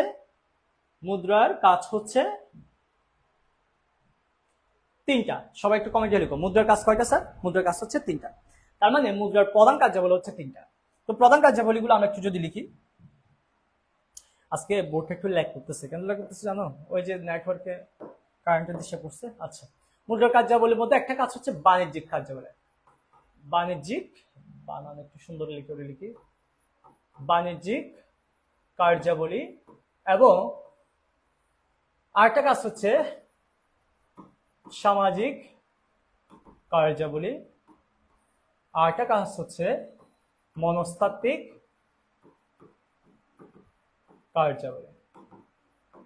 কার্যাবলী। ঠিক আছে, এই যে 3টা জিনিস বললাম, এগুলো হচ্ছে মুদ্রার কার্যাবলী। এখানের মধ্যে একটা কথা মনে রাখবা, মুদ্রার প্রধান কাজ হচ্ছে বাণিজ্যিক কার্যাবলী। যদি পরীক্ষা আসে মুদ্রার প্রধান কার্যাবলী কোনটি? মুদ্রার প্রধান কার্যাবলী কোনটি? মুদ্রার প্রধান কাজ হচ্ছে বাণিজ্যিক কার্যাবলী। তাহলে বলতো মুদ্রার প্রধান কাজ কোনটি? বাণিজ্যিক কার্যাবলী। তাহলে সবাই একটু কমেন্টে লিখো মুদ্রার প্রধান কাজ কোনটি? বাণিজ্যিক কার্যাবলী। এখন বাণিজ্যিক কার্যাবলী গুলো কি কি আসে, কি কি বাণিজ্যিক কাজ করে? যেমন একটা হচ্ছে বিনিময়ের মাধ্যম, মনে করো একটা জিনিসের সাথে একটা জিনিস বিনিময় করবা, ঠিক আছে, তখন সেটা বিনিময়ের মাধ্যম হিসেবে তুমি টাকাকে ইউজ করবা, বিনিময়ের মাধ্যম। এরপর সঞ্চয়ের বাহক, দেখো সঞ্চয়ের বাহক বা মূল্যের ধারক, এটাকে অনেক সময় মূল্যের ধারক বলে। দেখো অনেকে সঞ্চয়ের বাহক যেটা আছে সেটা বুঝে, কিন্তু মূল্যের ধারক বললে আর বুঝে না। মূল্যের ধারক মানে আর বুঝে না। মূল্যের ধারক মানে হচ্ছে, ধারক মানে কি বলতো? ধারক মানে সঞ্চয়ের বাহক, ধারক মানে বাহক বুঝাচ্ছে। শুনো, তুমি কোন একটা জিনিস, মাছ মাংস, এগুলো কিন্তু সংরক্ষণ করতে পারবে না। বেশি দিন সংরক্ষণ করলে এগুলো নষ্ট হয়ে যায়। কিন্তু টাকাকে তুমি সারা জীবন রেখে দাও, যদি উই পোকা না খায় তাহলে আর কেউ এটাকে কিছু খাইবে না। টাকা শুধুমাত্র একমাত্র উই পোকাই খায়, ঠিক আছে? উই পোকা নষ্ট করে ফেলে টাকা। টাকা যদি উই পোকা না খায়, দেখবে যে এই টাকাটা তুমি বছরকে বছর রাখতে পারবে। ব্যাংকে রাখে না বছরের পর বছর। তাহলে এই যে এটা হচ্ছে মূল্যের ধারক বা সঞ্চয়ের বাহক। তাহলে বিনিময়ের মাধ্যম সঞ্চয়ের বাহক। এরপর হচ্ছে মূল্যের পরিমাপক, তুমি যে কোনো জিনিসের মূল্যের পরিমাপক হিসেবে টাকাকে ইউজ করতে পারবা। এরপর হচ্ছে স্থগিত লেনদেনের মান, স্থগিত স্থগিত লেনদেনের স্থগিত লেনদেনের মান, এটা একটু বোঝার বিষয় আছে, মনে রাখবে, এটা একটু বোঝার বিষয় আছে, স্থগিত লেনদেনের মান। এরপর হচ্ছে মনে করো যে ঋণের ভিত্তি, ঋণের ভিত্তি। এরপর হচ্ছে তারল্যের মান। আরো অনেক কথা হইতে পারে, বাট আমরা এতটুকু মুখস্থ করি যে এগুলা কি বলতে যাচ্ছে, এগুলা থেকে পরীক্ষা বেশি আসে। তাহলে বিনিময়ের মাধ্যম মানে কি? মনে করো তুমি কোন একটা দ্রব্য নিবা, কোন একটা তুমি দ্রব্য বা সেবা নিতে চাচ্ছ, এই দ্রব্য বা সেবা তুমি কি দিয়ে নিতে পারবে? অর্থ দিয়ে নিতে পারবে, তার টাকা দিয়ে তুমি দ্রব্য বা সেবা তোমার কাছে নিতে পারবে। বিনিময়ের মাধ্যম। সঞ্চয়ের বাহক মানে কি? তুমি টাকাকে দীর্ঘদিন ধরে সঞ্চয় করতে পারবা। মূল্যের পরিমাপক, যে কোনো জিনিস, মনে করো এখানে মূল্যের পরিমাপক, এটা মূল্যায়ন করতে, আমাকে মূল্যায়ন করতে, যে কোনো জিনিস মূল্যায়ন করতে তোমরা টাকাকে বেশি গুরুত্ব দাও। হ্যাঁ। স্থগিত লেনদেনের মানে কি? ভবিষ্যৎ দেনা পাওনা। বলতো কি বলছি? ভবিষ্যৎ দেনা পাওনা। ভবিষ্যৎ কি বলতো? ভবিষ্যৎ হচ্ছে দেনা পাওনা, নিষ্পত্তি বুঝায়। ভবিষ্যৎ দেনা পাওনার নিষ্পত্তিকে বুঝায়।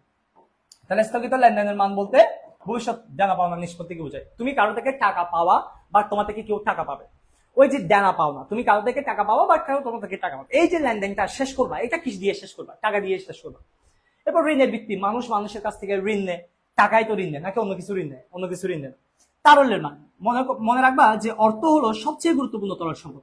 অর্থ হলো সবচেয়ে গুরুত্বপূর্ণ তরল সম্পদ। অর্থ হলো সবচেয়ে গুরুত্বপূর্ণ তরল সম্পদ। এই লাইনটা একটু মুখস্থ রাখবা ভাই, পরীক্ষা আসে। নিচের কোনটি সবচেয়ে গুরুত্বপূর্ণ তরল সম্পদ? নিচের কোনটি সবচেয়ে গুরুত্বপূর্ণ তরল সম্পদ? অর্থ হচ্ছে সবচেয়ে গুরুত্বপূর্ণ তরল সম্পদ। আর তরল সম্পদ মানে কি? যেটা রূপান্তর করা যায়, মুহূর্তে রূপান্তর করা যায়, যেটা খুব দ্রুত, রূপান্তর করা যায়, তুমি আজকে তোমার কাছে টাকা আছে না, ওই টাকা দিয়ে তুমি চাইলে মুহূর্তের মধ্যে একটা মোবাইলে রূপান্তর করতে পারো, একটা গাড়িতে রূপান্তর করতে পারো, একটা বাড়িতে রূপান্তর করতে পারো। টাকাকে তুমি মুহূর্তের মধ্যে যে কোনো কিছুতে রূপান্তর করে ফেলতে পারো। এই যে অর্থ যে মুহূর্তে রূপান্তর করা যায়, এই মুহূর্তে রূপান্তর করতে পারাটাই হচ্ছে তরল সম্পদ। তাহলে এই যে কথাগুলো বলছিলাম, এগুলো সবগুলো হচ্ছে বাণিজ্যিক কার্যাবলী, এবং এই বাণিজ্যিক কাজটা হচ্ছে আমাদের প্রধান কাজ। মাথার মধ্যে রাখবা, অর্থের প্রধান কাজ হচ্ছে বাণিজ্যিক কার্যাবলী। আর বাণিজ্যিক কার্যাবলী এগুলোর মধ্যে যেগুলো আছে সেগুলো তোমাদের অনুধাবনমূলক প্রশ্ন আসতে পারে। তাহলে এখান থেকে অনুধাবনে লিখতে পারো মতো করে একটু বাসা থেকে বই থেকে পড়বা, যারা ইকো গ্যালারি নিচ্ছে সেখান থেকে ইকো গ্যালারি থেকে এগুলো একটু পয়েন্ট গুলো পড়ে দিবা। যেমন তোমার কাছে আসতে পারে যে অর্থ সঞ্চয়ের বাহক ব্যাখ্যা করো, অর্থ মূল্যের পরিমাপক ব্যাখ্যা করো, স্থগিত লেনদেনের মান বলতে কি বুঝে ব্যাখ্যা করো, ঋণের ভিত্তি, অর্থ ঋণের ভিত্তি হিসেবে কাজ করে ব্যাখ্যা করো, অর্থ তারল্যের মান ব্যাখ্যা করো, বিনিময়ের মাধ্যম হিসেবে অর্থ ব্যবহৃত হয় ব্যাখ্যা করো। এইরকম ব্যাখ্যা করো বললে অনুধাবনমূলক প্রশ্ন এই ধরনের প্রশ্ন আসতে পারে। তাহলে টাকা দেখো অনেকগুলো কাজ করে, ঠিক আছে। এরপর আসো যে সামাজিক কার্যাবলী। সামাজিক কাজ কি জানো? টাকা থাকলে সামাজিক মর্যাদা বৃদ্ধি পায়। বলো, টাকা থাকলে কি বৃদ্ধি পায়? সামাজিক মর্যাদা এবং গুরুত্ব। সামাজিক মর্যাদা এবং সামাজিক গুরুত্ব কি পায়? বলতো সামাজিক মর্যাদা বৃদ্ধি পায়, সামাজিক গুরুত্ব বৃদ্ধি পায়। যার কারণে দেখবা এলাকার মধ্যে কোনো ক্রিকেট টুর্নামেন্ট হলে, কোনো অনুষ্ঠান হলে দেখবা ওখানে তুমি প্রধান অতিথি হিসেবে যাচ্ছ। এবার তোমার বন্ধু বান্ধব আত্মীয় স্বজন যার বিয়ে শাদী হচ্ছে তার বাসায় দাওয়াত দিচ্ছে। যে কোনো কিছু তো তোমাকে খুব কি করবে? মূল্যায়ন করবে। সামাজিক প্রেক্ষাপটে তোমার একটা ভ্যালু থাকবে। তাহলে এই ভ্যালুটা কখন হয়? যখন তোমার কাছে টাকা থাকে। তাহলে অর্থ একটা সামাজিক কাজও করে। মনস্তাত্ত্বিক কাজ কি বলতো? মনস্তাত্ত্বিক হচ্ছে অর্থ থাকলে মন খুশি, অর্থ থাকলে মন খুশি, মন খুশি তো সব খুশি, মন খুশি তো মন খুশি তো সব খুশি। মানে টাকা থাকলে, এটা এরকম না আসলে পরীক্ষার হলে এভাবে লিখবে না, জাস্ট বলতে যাচ্ছি তোমার পকেটে টাকা থাকলে তোমার মন খুশি থাকবে, আর মন খুশি দুনিয়া খুশি। ঠিক আছে, দুনিয়ার সবকিছু খুশি, তোমার কাছে সবকিছু ভালো লাগবে যদি পকেটে টাকা থাকে। ভাই যার টাকা নাই তার মানসিক কি যন্ত্রণা আমার চেয়ে কেউ বুঝে না। ভাই যার কাছে টাকা থাকবে না তার যে কি মানসিক যন্ত্রণা সেটা যার টাকা নেই সে বুঝে। তাহলে মানসিক শান্তির জন্য, মানসিক শান্তির জন্য হলো পকেটে টাকা থাকতে হবে, পকেটে টাকা ইনকাম করতে হবে। ইনকাম না করলে টেনশনে পড়ে যাবা। ঠিক আছে, আমরা যখন কোচিং কোচিং কিছু করাই, আপনি এমনিতে বাসায় বসে থাকবেন, তবে একটা মানসিক চাপে থাকতাম, টাকা নাই টাকা নাই কিভাবে চলবো। তাহলে এই যে এখন তোমাদের ক্লাস করাই বিভিন্ন ইউটিউব থেকে ফেসবুক থেকে একটা টাকা ইনকাম করতে পারি, তো ওই টাকা দিয়ে আমরা একটু খুশি থাকি, মন খুশি তো দুনিয়া খুশি, এই জন্য তোমাদের মন ভরে ক্লাস নিচ্ছি। তো এই জন্য মন শান্তি লাগে টাকা, মন শান্তি টাকা থাকলে, ইয়েস। তাহলে যে কথাটা বলে যাচ্ছি, টাকা না থাকলে মন খুশি থাকবে না, বেজার হয়ে যাবে। তাহলে এই জিনিসটা মাথার মধ্যে রাখো।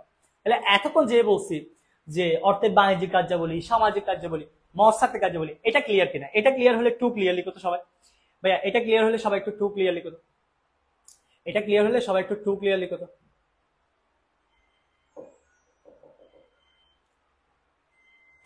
আজকে যে দেশটা করতেছে এটা,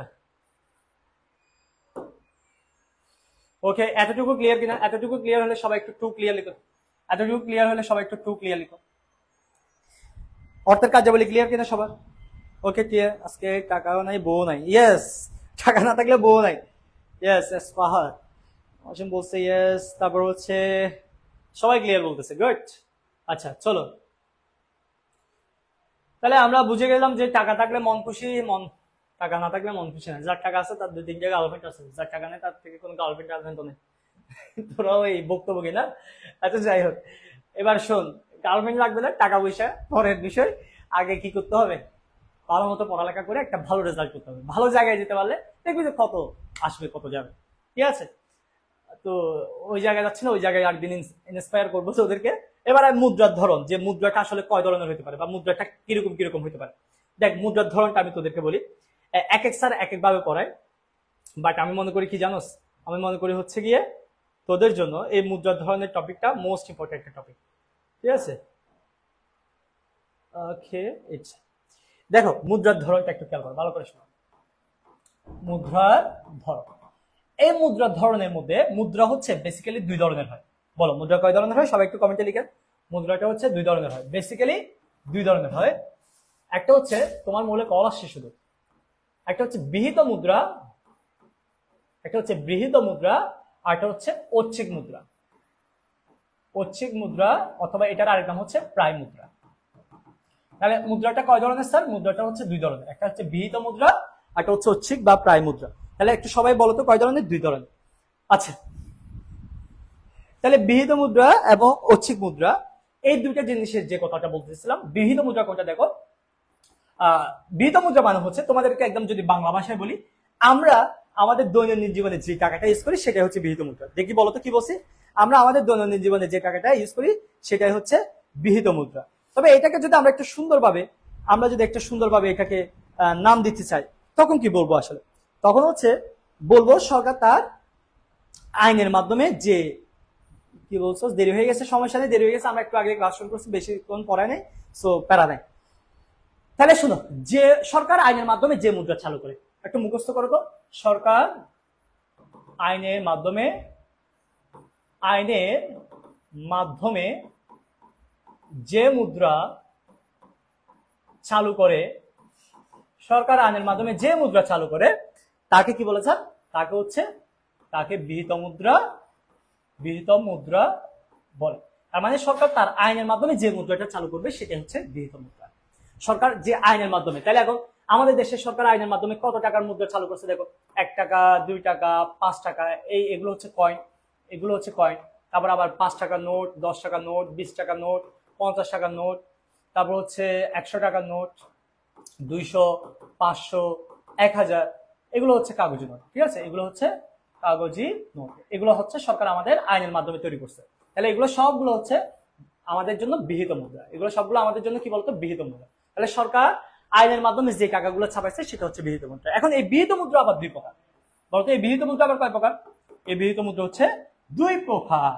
একটা হচ্ছে সসীম বিহিত মুদ্রা, সসীম বিহিত মুদ্রা, আরটা হচ্ছে অসীম অসীম বিহিত মুদ্রা। তাহলে একটু সবাই একটু কমেন্টে লিখো তো, এতটুকু কমেন্টে লিখো তো, যে বিহিত মুদ্রা কয় প্রকার, সবাই একটু কমেন্টে লিখো। বিহিত মুদ্রা কয় প্রকার একটু সবাই কমেন্টে লিখো তো, দ্রুত সবাই কমেন্টে লিখো, কত প্রকার সেটা লিখলে হবে জাস্ট। বিহিত মুদ্রা কয় প্রকার? এখানে যারা কমেন্ট করতেছে না সবগুলো হচ্ছে আমার পেইড ব্যাচের স্টুডেন্ট, মানে এত বেশি কমেন্ট করতেছে ভালো লাগতেছে, কিন্তু তোরা অনেক ফাঁকিবাজ যারা পড়ালেখাতে ইন্টারেস্ট না, কমেন্টও করতেছে না, ঠিক আছে? খুব ভালো লাগতেছে তোরা রেসপন্স করতেছিস, থ্যাংক ইউ। বিহিত মুদ্রা দুই প্রকার, একটা হচ্ছে সসীম বিহিত মুদ্রা, একটা হচ্ছে অসীম বিহিত মুদ্রা। এখন সসীম বিহিত মুদ্রা কি?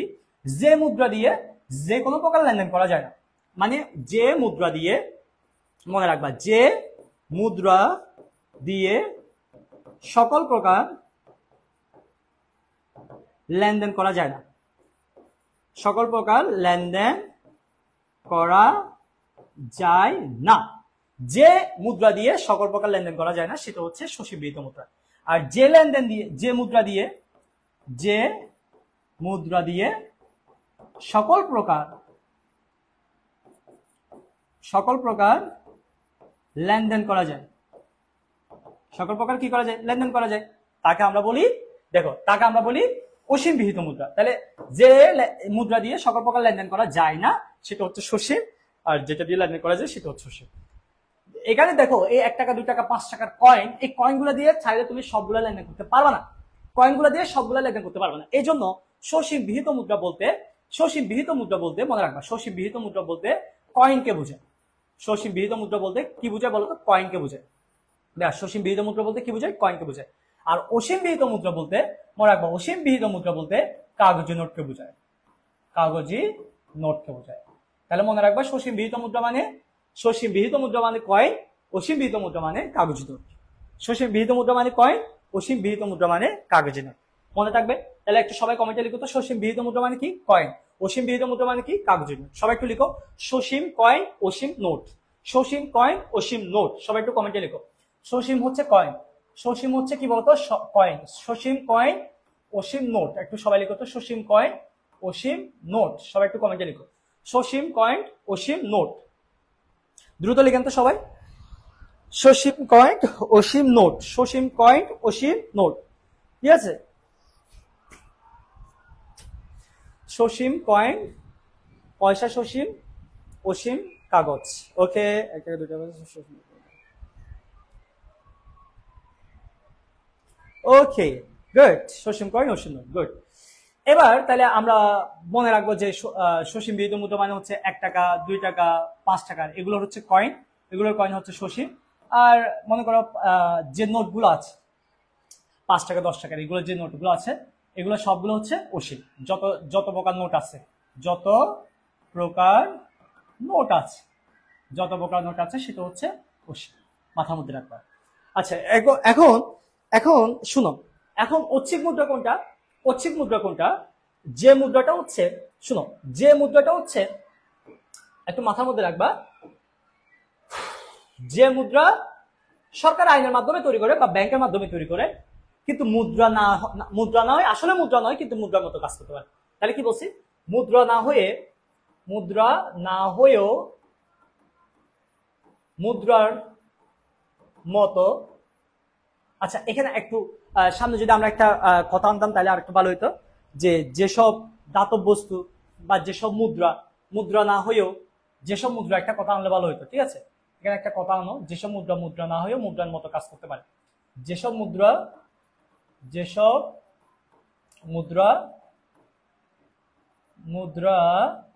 না হয়েও মুদ্রার মতো কাজ করতে পারে, মুদ্রার মতো কি করতে পারে? কাজ করতে পারে। তাদেরকে কি বলে? তাকে হচ্ছে ঐচ্ছিক বা প্রায় মুদ্রা বলে। মানে ঐচ্ছিক বা প্রায়, কাছাকাছি। এখন ঐচ্ছিক বা প্রায় মুদ্রা কোনগুলো? মনে রাখবো, ঐচ্ছিক বা প্রায় মুদ্রা হচ্ছে চেক, তারপর হচ্ছে ব্যাংক ড্রাফট, ঠিক আছে, ঋণপত্র, তারপর হচ্ছে কাঠ, হ্যাঁ কাঠ কাঠ এগুলো আর কি, এগুলো হচ্ছে তোমার মুদ্রা নয়, ক্রিপ্টোকারেন্সি কাঠ এগুলো হচ্ছে তোমার মুদ্রা নয় কিন্তু মুদ্রার মতো কাজ করতে পারে। তো এই যে মুদ্রা না হয়েও যে মুদ্রার মতো কাজ করতে পারে এইগুলোকে বলা হয় ঐচ্ছিক মুদ্রা। পরীক্ষায় আসে কিন্তু ঐচ্ছিক মুদ্রার উদাহরণ কোনটি? নিচের কোনটি ঐচ্ছিক মুদ্রা? নিচের কোনটি ঐচ্ছিক মুদ্রা? বা ঐচ্ছিক মুদ্রা না বলে প্রায় মুদ্রা বলতে পারে, প্রায় মুদ্রা না বলে নিয়ার মুদ্রা বলতে পারে, নিয়ার মানি, নিয়ার মানি, NEAR, নিয়ার মানি। ঠিক আছে, তাহলে দেখো এই চেক ব্যাংক ড্রাফট এগুলো কিন্তু টাকা না, কিন্তু টাকার মতো কাজ করতে পারে, টাকার মতো কি করতে পারে ভাইয়া? কাজ করতে পারে, এই জন্য এগুলোকে বলা হয় ঐচ্ছিক মুদ্রা। কথা ক্লিয়ার? এতটুকু ক্লিয়ার করো, এতটুকু সবার ক্লিয়ার? এতটুকু সবার ক্লিয়ার? এতটুকু সবার ক্লিয়ার?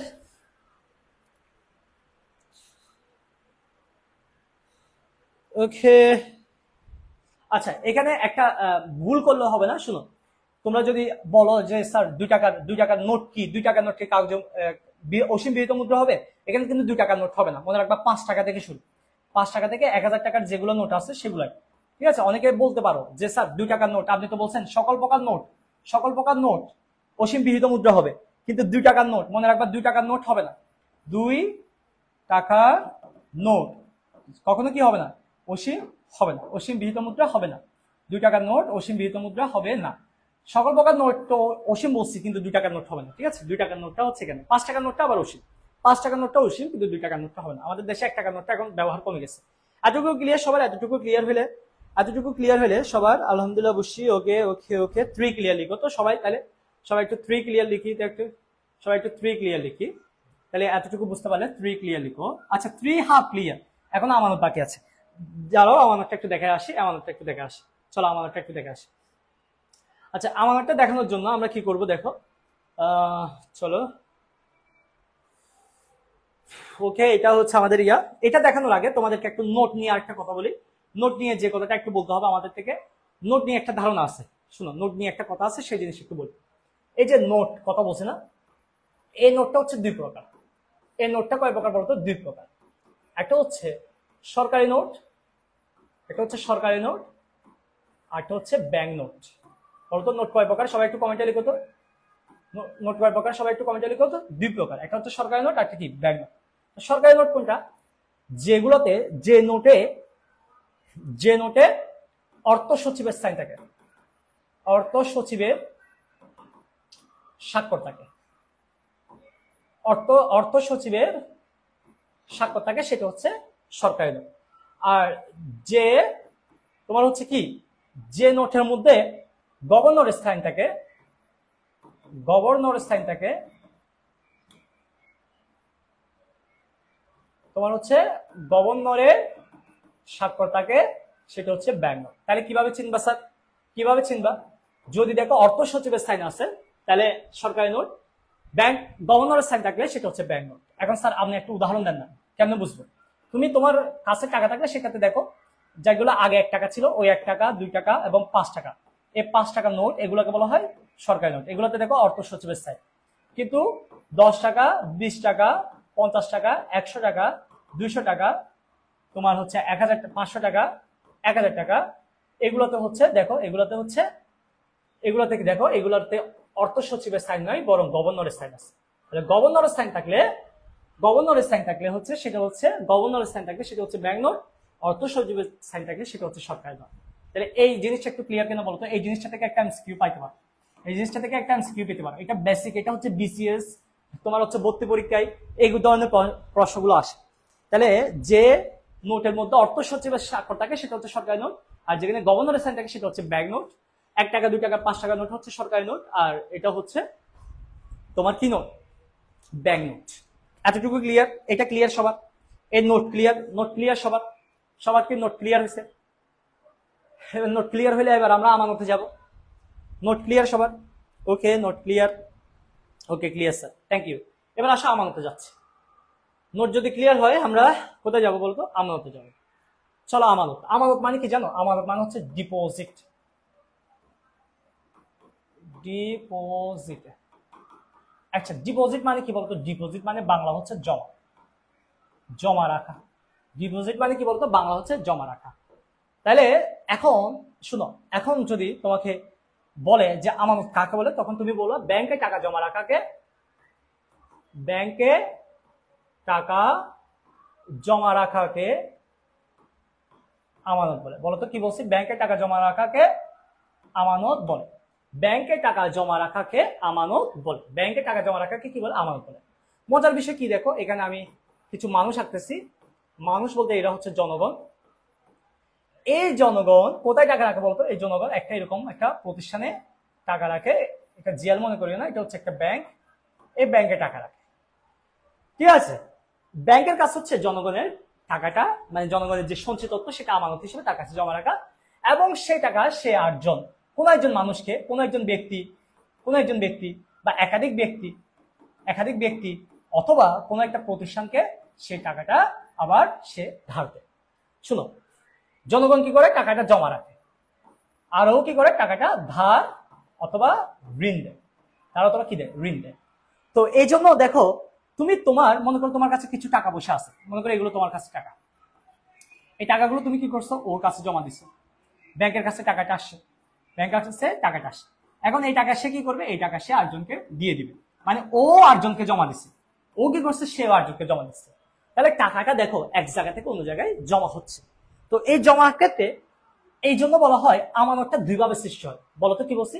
আমানত দুইভাবে সৃষ্টি হয়। বলো কি বলছি? আমানত দুইভাবে সৃষ্টি হয়। আমানত দুইভাবে কি হয়? সৃষ্টি হয়। একটু এই জায়গাটা একটু ক্লিয়ার করো ভালো করে। তুমি যদি মনে করো যে স্যার আমার টাকাটা কি করে ব্যাংক, তোমার টাকাটা ব্যাংকের কাছে যাওয়ার পর ওই ব্যাংক কি করে? ওই টাকাটা অন্য ব্যক্তি বা প্রতিষ্ঠানকে সে টাকাটা ধার দেয়। বুঝতে পারছো? অন্য ব্যক্তি বা প্রতিষ্ঠানকে সে টাকাটা ধার দেয় বা ওর কাছে জমা রাখে, আরেকজনের কাছে জমা রাখে। তো এখানে দুইভাবে আমানতটা তৈরি হয়। একটা হচ্ছে জনগণ ব্যাংকে টাকা দেওয়ার মাধ্যমে, আর একটা হচ্ছে ব্যাংক আরেকজনকে ঋণ দেওয়ার মাধ্যমে। তো জনগণ ব্যাংকে টাকার মাধ্যমে যে আমানতটা তৈরি করে সেটাকে বলা হয় প্রাথমিক আমানত। সেটাকে বলা হয় প্রাথমিক আমানত। সেটাকে বলা হয় কি বলতো? প্রাথমিক আমানত। আর ব্যাংক যখন আরেকজনকে টাকা দেবে তখন যে আমানতটা তৈরি করে সেটাকে বলা হয় সৃষ্ট আমানত বা ঋণ আমানত। সৃষ্ট বা ঋণ আমানত। প্রাথমিক আমানতের আরেক নাম হচ্ছে প্রত্যক্ষ আমানত। শোনো, প্রাথমিক আমানতের আরেক নাম কি? প্রত্যক্ষ আমানত। এটার আরেক নাম হচ্ছে পরোক্ষ আমানত। তাহলে দেখো আমানত কয়ভাবে তৈরি হয়? দুইভাবে তৈরি হয়, একটা প্রত্যক্ষভাবে, একটা পরোক্ষভাবে। বলতো একটা কি বলছি? একটা হচ্ছে প্রত্যক্ষভাবে, আর একটা হচ্ছে পরোক্ষভাবে। তাহলে আমানত কয়ভাবে তৈরি হয় স্যার? আমানত দুইভাবে তৈরি হয়, একটা প্রত্যক্ষভাবে, আর একটা হচ্ছে পরোক্ষভাবে। প্রত্যক্ষভাবে যে আমানতটা তৈরি হয় তার নাম হচ্ছে প্রাথমিক আমানত। পরোক্ষভাবে যে তৈরি হয় তাকে বলা হয় সৃষ্ট বা ঋণ আমানত। সৃষ্ট বা কি আমানত? ঋণ আমানত। তাহলে পরীক্ষা যদি আসে প্রাথমিক আমানত কাকে বলে বা সৃষ্ট বা ঋণ আমানত কাকে বলে, পার্থক্য কিন্তু দুইটার মধ্যে আলাদা আলাদা পার্থক্য আছে। কি পার্থক্য আছে? এদিকে লিখতেছি কারণ এখানে আরো কিছু কাজ আছে, ওই জন্য লিখতেছি না। যে কি পার্থক্য আছে একটু যদি বলি, তো প্রাথমিক আমানত কাকে বলে? জনগণ ব্যাংকে টাকা জমা রাখার মাধ্যমে যে আমানত সৃষ্টি করে তাকে প্রাথমিক আমানত বলে। প্রাথমিক আমানত। জনগণ ব্যাংকে টাকা রাখার মাধ্যমে যে আমানত তৈরি করে বা সৃষ্টি করে তাকে প্রাথমিক আমানত বলে। আর কি? ব্যাংক ঋণ প্রদানের মাধ্যমে যে আমানত সৃষ্টি করে, যে আমানত সৃষ্টি করে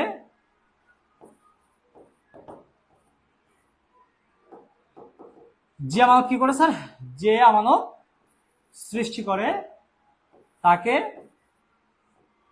সৃষ্ট বা ঋণ আমানত। তাহলে বলতো আমানত কয়ভাবে তৈরি হয়? একটু সবাই কমেন্টে বলতো। ব্যাংক টাকা জমা রাখার মাধ্যমে না, ব্যাংক টাকা জমা রাখার মাধ্যমে না, ব্যাংক ঋণ দানের মাধ্যমে। ব্যাংক ঋণ দানের মাধ্যমে। একজনে কিন্তু টাকা জমা রাখে, ভালো করে খেয়াল করবে এই জায়গাটা, একটু খেয়াল করবে। একজনে কিন্তু টাকা জমা রাখে, আর জনে টাকাটা ধার দেয়, ঠিক আছে? একটা জমার মাধ্যমে তৈরি হয়, একটা হচ্ছে ঋণের মাধ্যমে তৈরি হয়। পার্থক্যটা দুই ধরনের। এখানে হচ্ছে একটা হচ্ছে জমা রাখার মাধ্যমে তৈরি হয়, একটা হচ্ছে ঋণ প্রদানের মাধ্যমে তৈরি হয়। এই দুইটা জায়গায় খেয়াল করবা, জমা রাখার মাধ্যমে, একটা ঋণ প্রদানের মাধ্যমে। এখন জনগণ যখন, শুনো, জনগণ যখন আমানত খুলতে যায়, যখন জনগণ যখন প্রাথমিক আমানত হিসাবে টাকাটা রাখতে যায়, সে প্রাথমিক আমানতটা তিনভাবে হিসাব করা যায়। প্রাথমিক আমানতের হিসাব তিনভাবে করা যায়। বলতো প্রাথমিক আমানত হিসাব কয়ভাবে করা যায়? তিনভাবে করা যায়। তাহলে একটু লিখি, প্রাথমিক আমানত, প্রাথমিক আমানত হিসাব, প্রাথমিক আমানত হিসাব কয়ভাবে? তিনভাবে, তিনভাবে করা যায়। বলো প্রাথমিক আমানত হিসাব কয়ভাবে করা যায়? তিনভাবে করা যায়। একটা হচ্ছে, তিনভাবে গুলো কি কি দেখো, একটা হচ্ছে চলতি আমানত, একটা হচ্ছে কি বলতো চলতি আমানত, একটা হচ্ছে সঞ্চয়ী আমানত, সঞ্চয়ী আমানত, আরেকটা হচ্ছে মেয়াদি আমানত, মেয়াদি আমানত। ঠিক আছে, এখন এদের মধ্যে পার্থক্য কি? এদের মধ্যে পার্থক্য হচ্ছে, এখানে যখন ইচ্ছা তখন টাকা জমা বা উত্তোলন করা যায়, উত্তোলন করা যায়। যখন ইচ্ছা তখন, মনে করো এখন টাকা রাখছো, আবার এখন টাকা তুলে ফেলছো, এখন রাখছো এখন তুলে ফেলছো, যখন ইচ্ছা তখন রাখাও যায়, যখন ইচ্ছা তখন তোলাও যায়। আবার তোমার যদি বলো যে কি স্যার সঞ্চয় আমানত কি, যখন ইচ্ছা রাখা যায়, যখন ইচ্ছা টাকা রাখা যায়, উত্তোলন করা যায় দুইবার। উত্তোলন, উত্তোলন সপ্তাহে হচ্ছে দুইবার। কয়বার বলতো? উত্তোলন করা যায় দুইবার। উত্তোলন দুইবার করা যায়, মানে তুমি সপ্তাহে যখন ইচ্ছা তখন রাখতে পারবা, কিন্তু তুলতে পারবা দুইবার। 7 দিনের 7 দিন টাকা রাখো, সমস্যা নাই, কিন্তু টাকা তুলতে পারবা দুইবার সঞ্চয় আমানতে।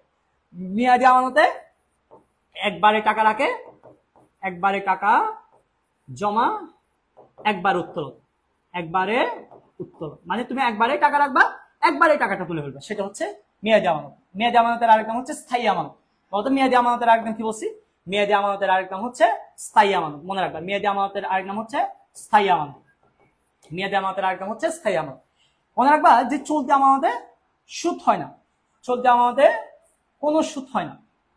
বলতো কি বলছে? চলতি আমানতে কোনো সুদ হয় না, এই মোস্ট ইম্পর্টেন্ট লাইন হচ্ছে এটা। আর সঞ্চয়ী বা মেয়াদি আমানতে হালকা সুদ হয়, হালকা বাংলা বলেছি, কালকা হয়ে গেছে, হালকা সুদ হয়, হালকা সুদ হয়। আর সঞ্চয়ী বা স্থায়ী আমানতে চড়া সুদ হয়, চড়া সুদ। পরীক্ষায় ডাইরেক্ট এভাবে আসবে যে চড়া সুদ হয় কোন আমানতে, চড়া সুদ প্রদান করা হয় কোন আমানতে, সেটা হচ্ছে মেয়াদি আমানতে। হালকা সুদ দেওয়া হয় কোথায়? সঞ্চয় আমানতে। সুদ হয় না কোন আমানতে? চলতি আমানতে। এখানে হচ্ছে সব আমানতের কথাবার্তা। দেখে আমানত ক্লিয়ার কিনা দেখো, আমানত ক্লিয়ার কিনা দেখো। তুমি যদি ব্যাংকে টাকা রাখতে যাও, আমি এখানে বলছি কি ব্যাংকে যদি আমরা টাকা রাখতে চাই তিনভাবে রাখতে পারবো, চলতি আমানত, সঞ্চয় আমানত, মেয়াদি আমানত। চলতি আমানতে যখন ইচ্ছা রাখা যায়, যখন ইচ্ছা টাকা তোলা যায়। মেয়াদি আমানতে যখন ইচ্ছা রাখা যায়, তুলতে পারবে সপ্তাহে দুইবার। মেয়াদি আমানত একবারে রাখবা, একবারে তুলবা, 5 বছর 10 বছরের জন্য রাখবা, একবারে তুলবা। এখানে সুদ হয় না, এখানে হালকা সুদ হয়, এখানে চড়া সুদ হয়। এতটুকু ক্লিয়ার সবার? ভাইয়া এতটুকু সবার ক্লিয়ার? এতটুকু সবার ক্লিয়ার? এত কথাবার্তা যে বলতেছে, এত ডিটেলস পড়াচ্ছি, কে পড়ায় বলতো? মার্ক না, এত ডিটেলস, এত ডিটেলস কে পড়ায় তোদেরকে? ওই ডিপোজিট বারম্বু লিখছি, এখানে কি হবে না, ডিপোজিট এসআইটি। তাহলে সবাই এসআইটি এস হবে।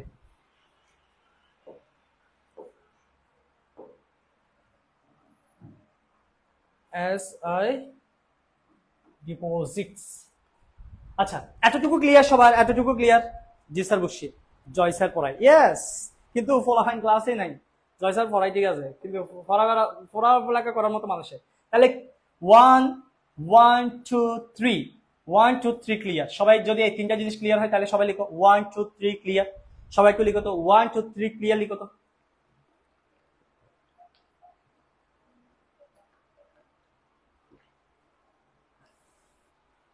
সবাই একটু 1 2 3 ক্লিয়ার লিখো তো। সবাই 1 2 3 ক্লিয়ার, ওকে গুড। 1 2 3 ক্লিয়ার হলে আর আজকাল পড়াবার ইচ্ছা আছে, বাট পড়াইতে চাচ্ছি না, কারণ আমার কাজ আছে, ওই জন্য পড়াতে পারতেছি না। বাকি তিনটা আরেকটা লেকচারে পড়াবো, এবং ব্যাংকটা একদিনে এক লেকচারে পড়াই দেবো। শোন, ব্যাংকের লেকচারটা একদিনে হবে, বাকি তিনটা লেকচারটা আরেকটা ক্লাস হবে, মানে টোটাল 3টা ক্লাস নিতে পারি। 3টা না হলে 4টা, 3টা না হলে 4টা ক্লাস দেবো, শেষ করে দেবো, টেনশন করিস না, শেষ করে দিব। এতটুকু বিশ্বাস রাখতে হবে, আর বন্ধু বান্ধবদেরকে ক্লাস সম্পর্কে একটু জানিয়ে দিতে হবে। ততক্ষণ পর্যন্ত সবাই ভালো থেকো, সুস্থ থেকো। ক্লাস শেষে দেখি যদি পিডিএফ সম্ভব হয় পিডিএফটা দিয়ে দিব সবাইকে। পিডিএফ এর জন্য এই নাম্বারে একটা হোয়াটসঅ্যাপ নক দিলে হবে, ঠিক আছে? কেন? কারণ হচ্ছে তোমার ফাইলটা হোয়াটসঅ্যাপের মাধ্যমে নিতে হবে, সো এখানে একটা নক দিলে হবে। জাস্ট তোমাদেরকে আমি পিডিএফ ফাইলটা দিয়ে দিব। তো ততক্ষণ পর্যন্ত সবাই ভালো থেকো, সুস্থ থেকো। পিডিএফ যা যা লিখেছে এগুলো সবকিছু তোমাদেরকে দিয়ে দেওয়ার চেষ্টা করবো, কারণ এগুলা আমার কাছে লিখে কোনো লাভ নাই, বাট তোমাদের কাছে থাকলে জীবনে অনেক কাজে আসবে, জীবনে অনেক সমস্যার সমাধান করতে পারবা। এগুলো তোমাদের জীবনের জন্য ইম্পর্টেন্ট আছে। তো সবাই ভালো থেকো, ভাইয়ের জন্য দোয়া করো, এবং সবসময় তোমাদের জন্য দোয়া। দেখা হচ্ছে পরবর্তী কোনো একটা ক্লাসে। Tata, bye bye.